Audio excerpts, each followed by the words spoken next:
Mr. Feller? Thanks, Robert. A few topics, please. On the President's meeting with the Hispanic Caucus, it's going on now, I assume. Yes. Okay. Can you give us a bit of detail about what the mission of that meeting is and whether, well, I'll start with that. Well, look, I think we'll have a readout from the meeting when it concludes. Obviously, I think both the President and the Congressional Hispanic Caucus wanted to talk about a series of issues, including how to move forward on disappointing end to this session as it relates to the DREAM Act and what can be done in the next session. Do you think that there is executive action that the President can take since that legislation fell short? Executive action to implement. Specifically as it relates to what the DREAM Act was intended to do. I'd have to check with counsel on that. I'm not entirely sure that executive action is. My understanding is executive action cannot replace the legislation on that. Is he confident broadly that there's a willingness at all to take on the more comprehensive approach to immigration in the new year? Well, look, again, as I said yesterday, Ben, it is the only way that we're going to solve many of the vexing problems around immigration. And the only way to do that is for the federal government to debate and to enact comprehensive immigration reform. It can't be done with 50 states enacting a series of their own immigration laws, as we saw in the court's decision around Arizona. On Don't Ask, Don't Tell, we talked yesterday about the big questions that are still out there about implementation, mainly when this law is really going to take effect. Do you expect the President to talk at all about that tomorrow? Well, look, as the Secretary of Defense said, as soon as the repeal of the law is signed tomorrow morning, he will stand up an implementation working group that will be chaired by Dr. Clifford Stanley, who is our Undersecretary for Defense, Undersecretary of Defense for Personnel and Readiness, and that starts that process. So, I mean, do you expect the President to, how do you expect him to frame this tomorrow, to get into that type of discussion, or will he be talking more about the history-making nature? Oh, I think he'll talk more broadly about the nature of this and about why he thought, as many in Congress did, that it was important that this law be repealed. And finally, a lot of us are wondering about the schedule this week. Any update? You and a certain man who sits in the Oval Office. Again, tell me when Congress ends, and I can give you a pretty good guess on when the President goes home. But I don't expect it until then. Press conference. Nothing new on that. Thanks, Robert. On the foreign policy side, yeah. On North Korea, has North Korea in fact offered to allow UN nuclear inspectors back into the country? I have no update on what North Korea has offered.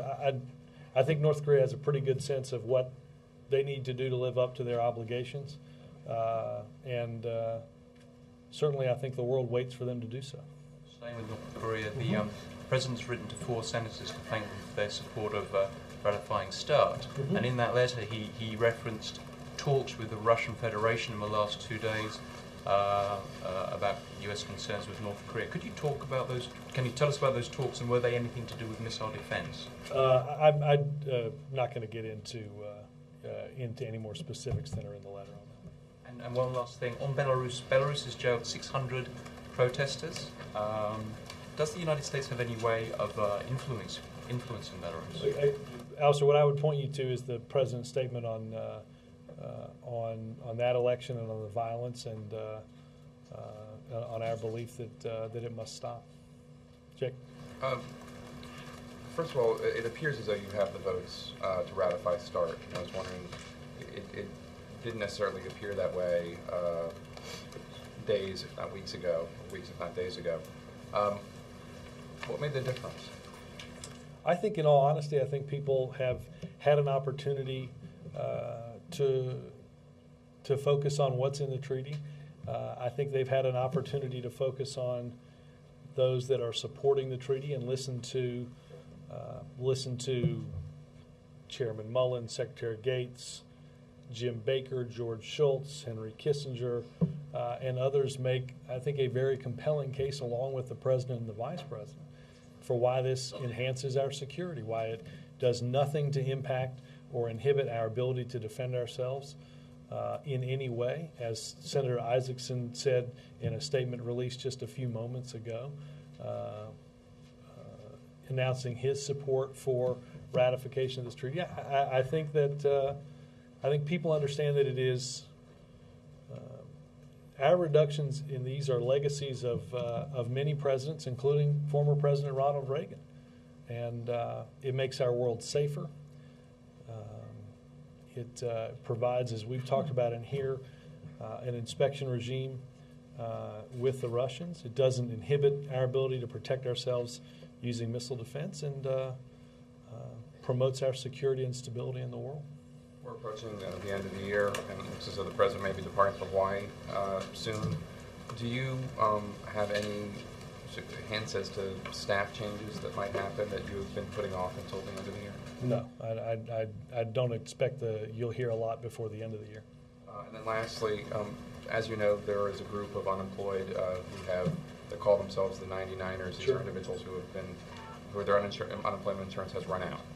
They were not included in the tax deal that the President signed with Mr. McConnell and the Republicans and others.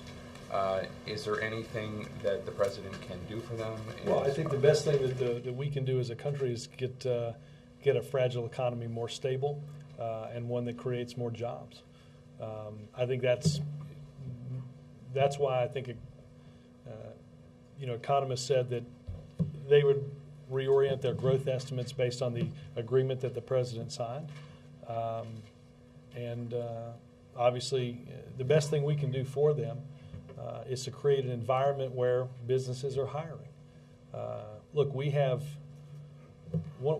you heard me say on a number of occasions that one of the great benefits of the agreement was taking the politics out of unemployment insurance. We have it's been a contentious battle just to get unemployment insurance to continue up to 99 weeks. It's not in any way been easy, and this takes the politics out of that throughout 2011, and hopefully we can continue to focus on getting the economy moving again and providing those guys with a helping hand with a job. I can just ask a quick question about net neutrality. The FCC has this proposal. Does the President support a plan that, according to critics, would allow a carrier such as Verizon or any other carrier to block users from using a service that competes with a service they offer?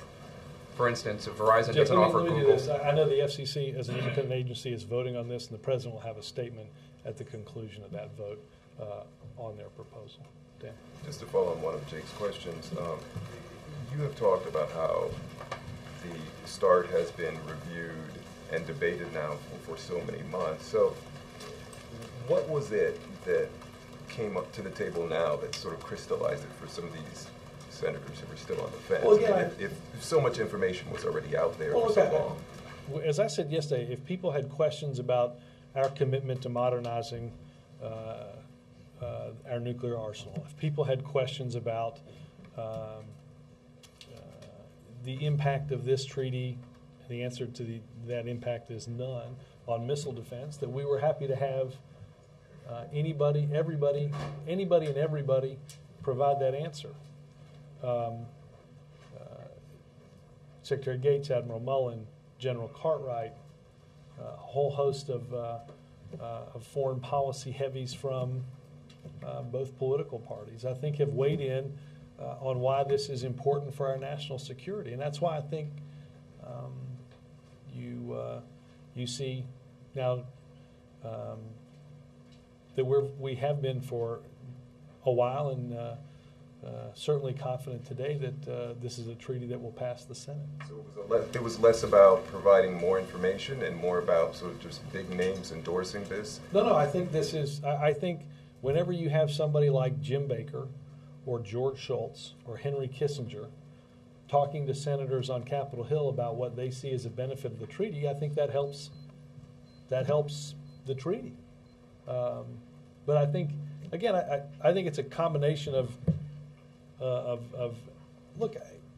We understand that there has to be an orderly process by which a treaty is negotiated, considered, debated, and ultimately voted on.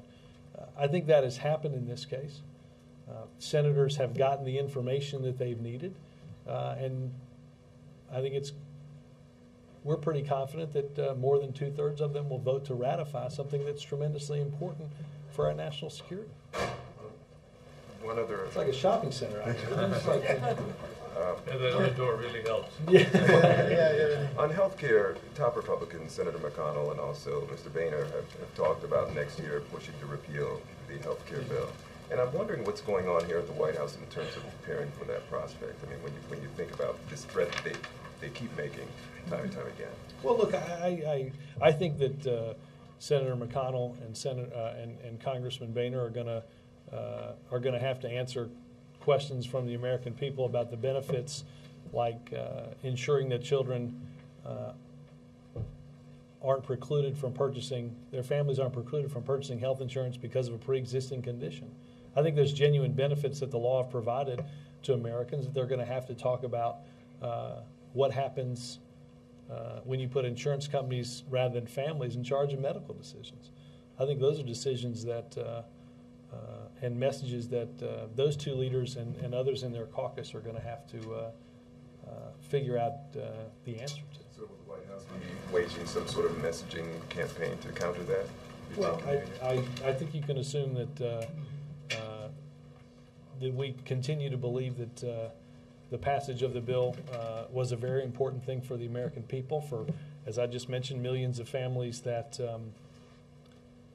whose children no longer have to lay awake at night wondering if their children can be covered by health insurance because they have a pre-existing condition. That's been wiped away. And if Republicans want to reinstitute insurance companies making those decisions on behalf of parents, that's an argument that they can try to make. I don't think will be a very successful one. Yes, sir. The imminent release of the census data raises the question of reapportionment. And given the size of Republican victories in many states, are you concerned that the Republicans will gerrymander the districts for an even greater advantage in 2012? I don't. I think that look, and as you mentioned, I have not seen the full release of the data. I think that comes between, I was going to say 11:15, but maybe you've got a better time. I think that I don't see that there's any reason why in a number of these places both parties can't be equally competitive, and I don't think it will have a huge practical impact. Well, if Republicans have a large advantage in state legislatures, it may not be so competitive. Well, they do. A number. I have seen the map. But I also think that you've got southwestern and southeastern states that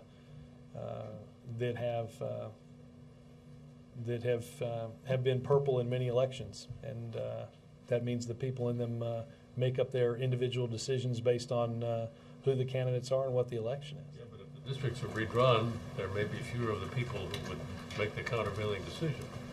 Make it a redder district. Yeah, well, you can't make a redder. You can't take a group of people and make all of them red if they're purple. They can't carve out some of the ones. I understand, but if you put all those in one place, it makes them less likely to be red in the other places. It's a math thing. It's aubergine, if you will. So. That was also my question. You don't expect a Texas kind of... It's the color of it. Yeah. Given the I Republican... was trying to build off magenta. We're vamping for time. Sorry. Go ahead. Given the Republican gains in November and the experience in Texas aided by Mr. DeLay, Yeah, how'd that work out for him? Well, it did work out. 5 seats. It did work out yeah. for Republicans. And he has an interesting viewpoint on each of those 5 seats, won't he?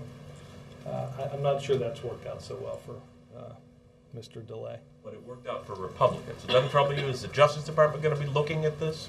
Will the government look at these? I think the full data will come out. I would point you to the Justice Department. Go ahead. I'd like to get you on the record. The report about U.S. military or NATO allied forces staging ground raids inside Pakistan. I think the best thing to do is to quote ISAF, and let me read their release from last night, if I can find it in my stack.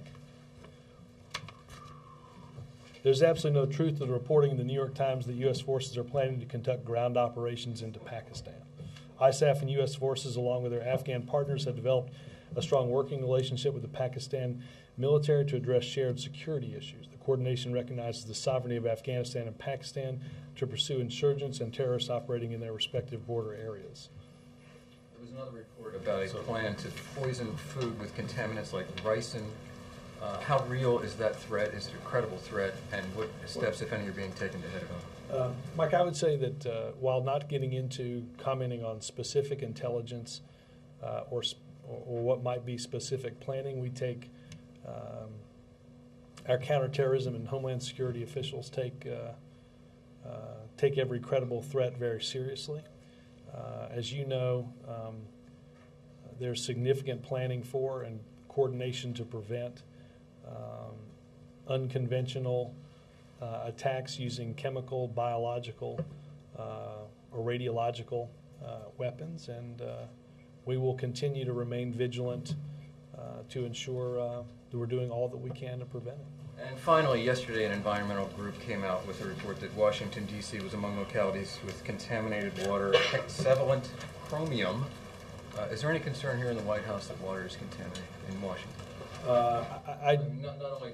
Aside from the city at large, here in this complex. Not that I'm aware of. Not that I'm aware of in here. I would point you to EPA for a response on the specifics to the report. Jonathan?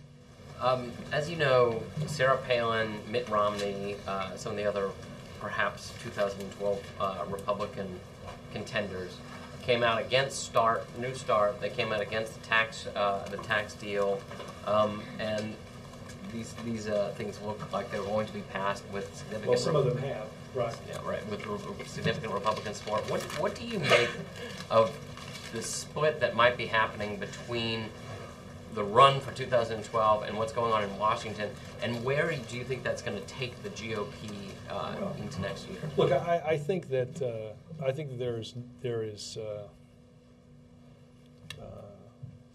think there will be great pressure on those in Washington as those outside of Washington ramp up their rhetoric around 2012.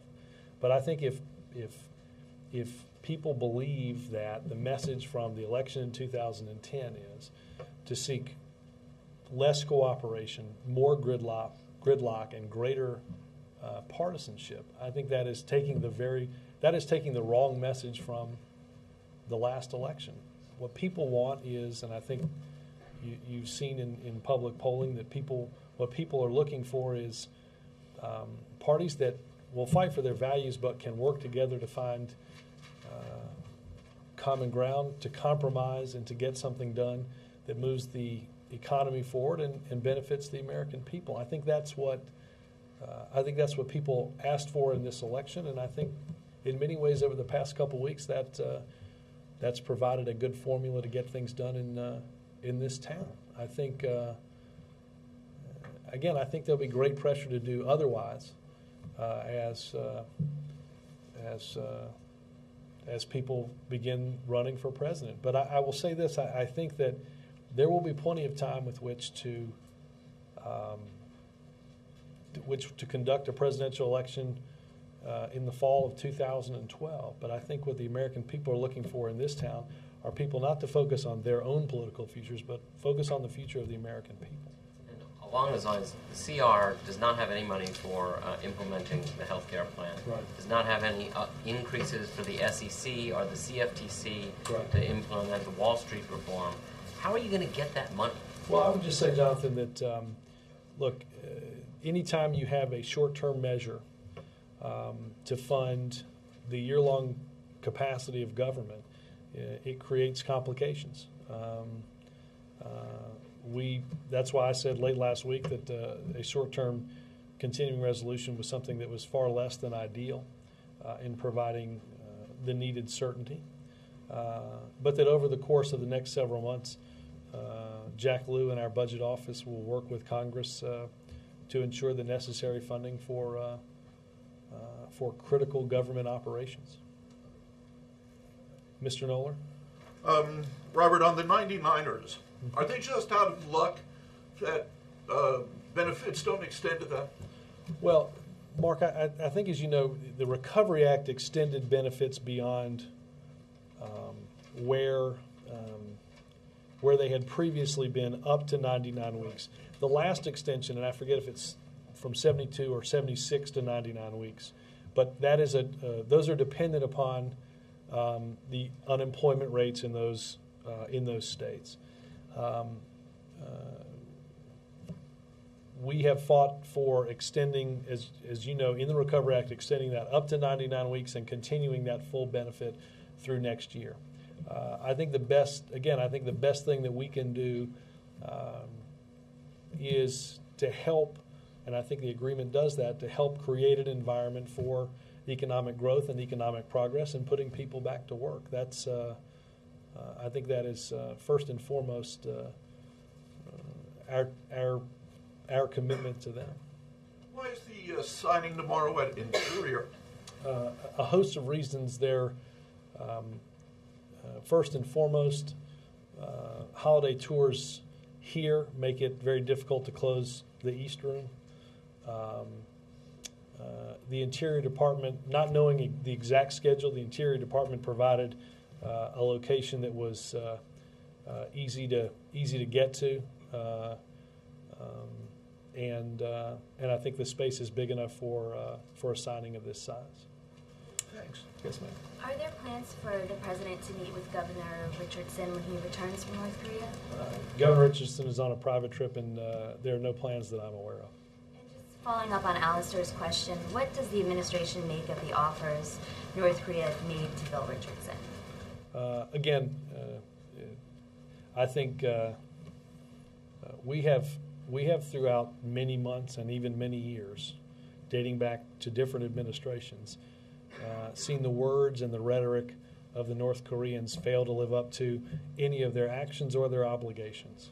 So speeches and rhetoric aside, the obligations that they must undertake as part of a respected member of the international community, they're aware of what they need to do, and commitments to do so are not what we're interested in. We're interested in them living up to those obligations. So is there any indication that we're closer to the restart of six-party talks? Six-party talks will be restarted again when the North Koreans display a willingness to change their behavior. We're not going to get a table in a room and have six-party talks just for the feel-good notion of having six-party talks. When and if the North Koreans are ever serious about living up to their obligations, then we can think about restarting six-party talks. But the belligerent actions that the North Koreans have demonstrated over the past many weeks, I don't think provide anybody the confidence that they're even remotely ready to resume in a responsible way those talks. And when they are, then the world will be ready to do what's necessary. But right now, the action must come not from their words, but from their deeds. And just one other thing, any update on who the president is reaching out to on START, which senators he's talking to? For their reasons and for we continue to. I will continue to tell you the president has made calls, but not get into who. The State Department released a list of senators that Secretary Clinton called, but you've taking a different approach. Indeed. The Whistleblower Protection Act could come up for a vote today or tomorrow in the House. It's already passed the Senate. Is this on the list of things the President would like to see accomplished during the window? Let me get some guidance from Legislative Affairs.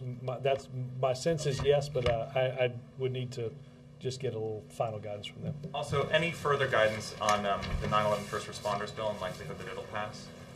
Well, a question not for me or any Democrat on Capitol Hill, but for Republicans. Again, I'd remind people that this was 58 Democratic senators voted for this legislation. 42 Republican senators voted against this legislation. The only way to get to 60 is to add 2 of them. Has the President made any calls on this bill? The President has came out in August in support of this bill. We released a statement before the House voted in August in support of this bill. We released a statement in December before the Senate voted on this bill. All right, it's not up. We've got all the Democrats. We've got calling senators to lobby them on START. He's not calling senators to lobby them on this. All right, I think Mitch McConnell and Republicans ought to pick up the phone and talk to each other about this. Every Democrat is for this bill. 58 Democratic senators out of 58 Democratic senators support this bill. There's no Democratic senator and no Democrat on Capitol Hill that's standing in the way of this becoming law. There are 42 Republicans that are. People are talking about it as a measure of Jon Stewart's political clout. Any thoughts on that? You know, I think if there's the ability for that to sort of break through in our political environment, I think there's a good chance that he can help do that. I think he has put this. I think he has put the awareness around this legislation. He's put that awareness into what you guys cover each day, and I think that's good. I hope he can convince 2 Republicans to support taking care of those that took care of so many on that awful day in our history. It seems at the end of a long year, around the holiday season, a pretty awful thing to play politics about. But that's a decision that 42 Republican senators are going to have to make. Far fewer federal judges have been confirmed in your first 2 years and the first 2 years of President Clinton or President Bush. Can you talk about that? Do you all blame that purely on the Senate Republicans, or do you think, or is the President make a bigger push on that? Perry, I'd like to get the numbers and take a look at the final. Look, I think we have had, I think there's been quite a bit of problem in getting judges considered on a timely basis with the minority in the Senate. But that's been true for virtually every personnel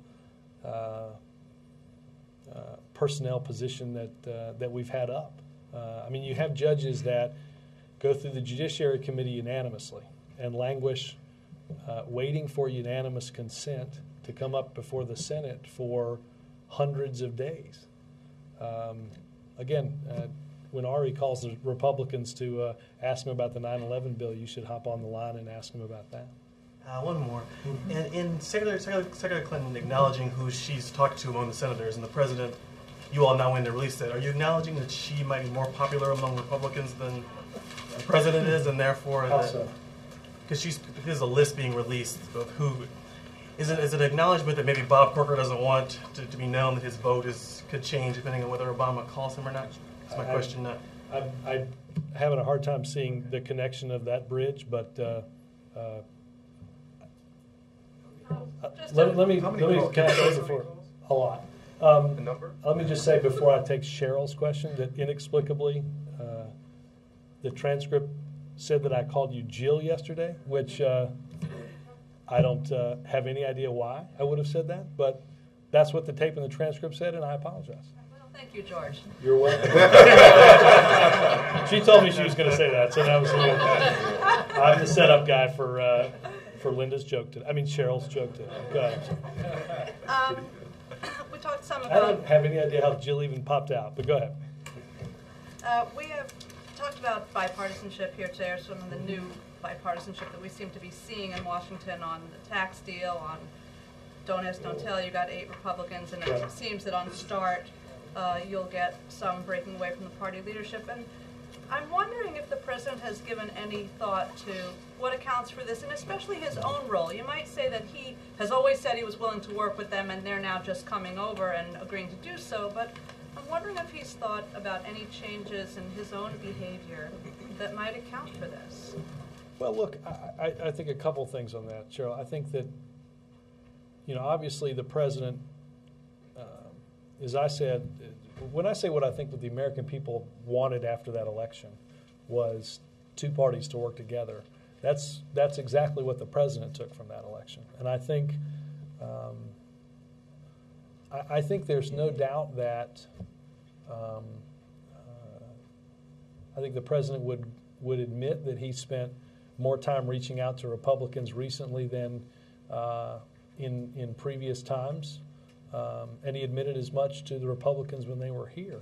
I also happen to think that Republicans understand probably more than they have at any other period also in the president's tenure, that they are soon to inherit a great responsibility for the act of governing.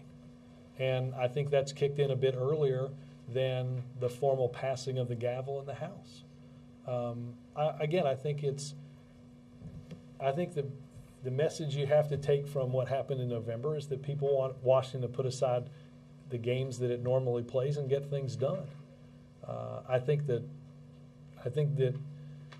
what has been accomplished over the past few weeks demonstrates certainly that that's possible. And then just to follow on Perry's question, I think the point he was trying to make, and what I would ask is the fact that the White House is not revealing who the president is calling an indication that while Republican senators might not mind it being known that they spoke to Hillary Clinton, they might not want it to be known that they spoke to President Obama on this, and that his comments might have swayed their views.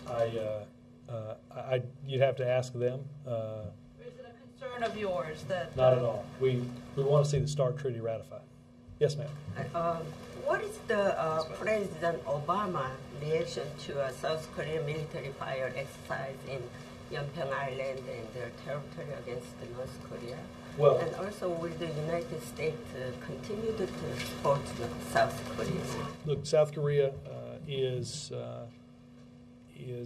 one of our most important allies in the region and throughout the world. We are fully supportive of their actions, and we'll continue to work hand in hand with them to counter the belligerent actions of the North, in order to provide security not just to the people of the Republic of Korea, but to provide stability throughout the region and throughout the world. Go ahead. Thank you, Robert. Two questions. One, as far as presidential visit was concerned to India, across the street, Mr. Ron Summers, where President addressed his group in Mumbai, U.S.-India Business Council, he's thanking the President and the team as far as addressing his group and business, as far as U.S.-India business is concerned. Now, my question is, where do we go from there? Because presidential statement, also announcement in the Parliament about UN Security Council seat for India. Is President going to take an active role to expand the US? Well, Gol, I think around the announcement of our support for India's membership, we discussed and talked about the fact that there is a reform process that's underway at the United Nations. But our belief was that India was and should be an important part of that body, and we will continue to support that. And as the UN considers that reform, I'm sure that they'll take into account what the President and other nations have said. Overall, where do we stand as far as U.S.-India relations are concerned under President Obama? Well, look, I think that as you heard the President discuss on the trip to India, that the hallmark of our country's relationship with India is not one that, or I should say, to frame it in the positive, is one that is is important to this country, not because of one particular president or one particular party.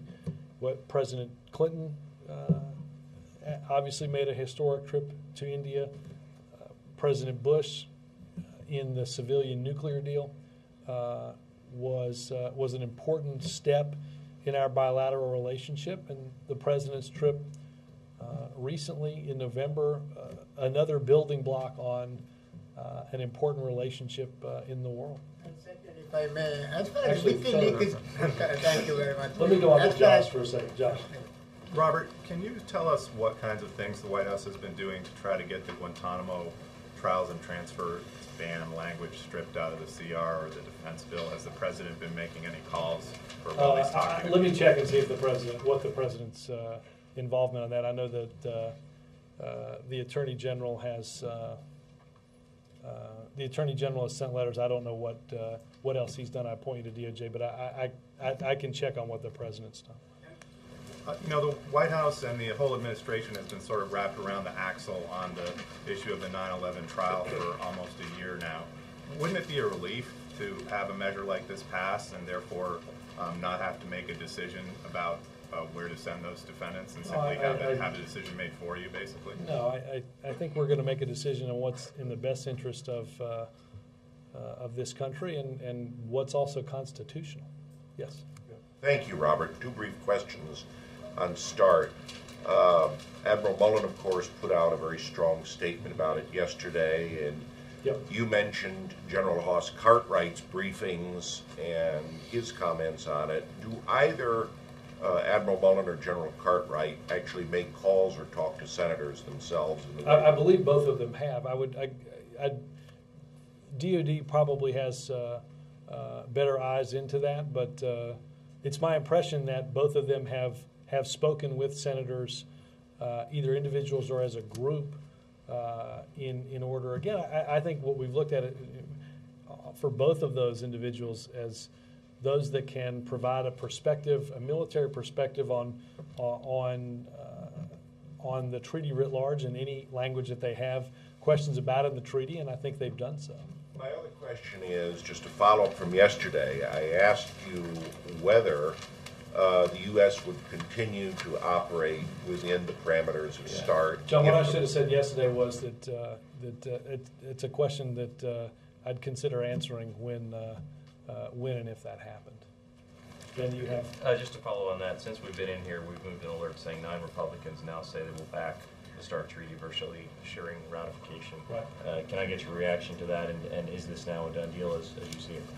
Again, look, we remain extremely confident that this is a treaty that the Senate will believe is in the best interest of our national security, and in reducing nuclear tensions and in providing an important inspection regime on the Russian arsenal. And because of all those reasons, we think the Senate will pass and ratify the START treaty in the next day or so. Margaret. So we were talking earlier about bipartisanship and what the voters wanted after November. But one thing that struck me about the way the president's used the lame duck is that he's looked to Republicans to make the case for him to other Republicans a lot. In Don't Ask, Don't Tell, Bob Gates was the guy making the case. In New Start, it was a lot of former Republican secretaries of state or what have you making the case. And I'm wondering, is this the model that you think he'll turn more toward in next year on other issues? What might those issues be, immigration, whatever? And does he have a feeling, is it his sense that there's more pragmatism in Republicans outside of Congress than there is in Republicans inside of Congress these days? On the second one, I think that some of that would depend, I think, largely on what group of others you're talking about. I do think that, look, I think, to answer your first question, I think there are, I think when you sort of peel away the political rhetoric and the political back and forth, you find that there are, on a host of issues, important things that we all can agree on. I think one of the issues that you'll see some bipartisan work on and some agreement on in the future is education reform and education reauthorization. It's been that I quite frankly think that the work that's gone on at the Department of Education in education reform over the past 2 years probably hasn't gotten a lot of publicity, largely because there's bipartisan agreement on education reform, on the steps that states are taking to change the way we educate our children. And I think that's just one example of an issue that in the next Congress there's a really good opportunity and a really good chance for Democrats and Republicans to work together. Looking more to Republican governors, since there are now so many more of them, to make a case for him on some policy initiatives? That's something we didn't see that much of this time around. Well, look, I think if you look at the Recovery Act, certainly Governor Douglas and Governor Chris were important endorsements for or validators for the president's approach. Look, I think the president is going to make a series of decisions that of policies that he thinks are in the best interest of the American people, and try to put together and find a coalition of like-minded individuals on either side of the political spectrum that agree. I think that's what he's done over the past few weeks, and I think that's what he'll look to continue to do next year. Real quick, Sure. A couple days ago, I'd asked you if you had to sum up what the lessons or sort of political takeaway from the lame duck was, what it would be, and you said, ask me in 72 hours. So has it been 72 hours? It's close, and I think there's a cloture number. I think that, I don't know that I'd change a little bit of what I just said. I think that the American people want to see this town able to break out of the political games that it's become known for, to find solutions that are in the best interest of the people, and to go about making those solutions a reality. Not to play more partisan games, not to have more gridlock, not to see us focused, as I said earlier, on the next election, but on the future that's in front of us. Stephen? How serious is the administration taking this report released today in the Senate on the Lockerbie bombing, and does it concur with the findings that the Blair and Brown governments pressured Stephen, Scots to release let me get some. I have not seen the report before coming out here, but let me have Mike get some information on that. Yes, ma'am. On foreign policy, what was the reaction of President when he got the letter from Prime Minister Turkey, who mentioned about serious concern on Armenian resolution in Congress? Has the President talked with any congressional leader calling Nancy Pelosi to oppose this one? Or if the Armenian resolution passes in Congress, do you have any concern future relationship with Turkey? Well, obviously, our bilateral relationship with Turkey is enormously important. I do not know that the president, I do not believe that the president's made any calls specifically on this, and I think his views on this are known. Yes, sir. Thank you, Robert. You mentioned education reform. Can you take us inside any other specifics early next year, any other priorities that are going to come up first on the docket? No, I'm going to let the State of the Union take some care of that as we get closer to that. Bill? Robert, just following on Margaret's question a little bit, the President set certain priorities for the lame duck. In the last couple of weeks, we've seen the tax deal concluded, Don't Ask, Don't Tell signed tomorrow, the food safety legislation. Republicans have put a release on 19 of your judicial appointments. You're now going to get the START treaty. I think everybody would have to say that's a pretty good performance. Is the President going to take a victory lap? The President, like me, is extremely superstitious, and I think it is important to continue to work toward getting those things done, and I anticipate the president will have an occasion to speak about his 2 years and what we've accomplished in the last few weeks. But I'll wait to see the manifestation of the end of that superstition at its appropriate time. We presume that would be before he gets on a plane to join his family. Unless you guys are all getting on the plane. Thanks, Yes, sir. Question, Prime Minister Netanyahu says that he's going to publicly and formally ask the president to release convicted spy Jonathan Pollard. One, I was just wondering if the president would seriously consider that request. And two, what sort of informal conversations have they had about Pollard? I don't know the answer to the second. Usually, as you know, most of their discussions have been done on a one-on-one basis, but I am not aware of. I am not aware that that's something that the president is looking at doing. Thanks, guys.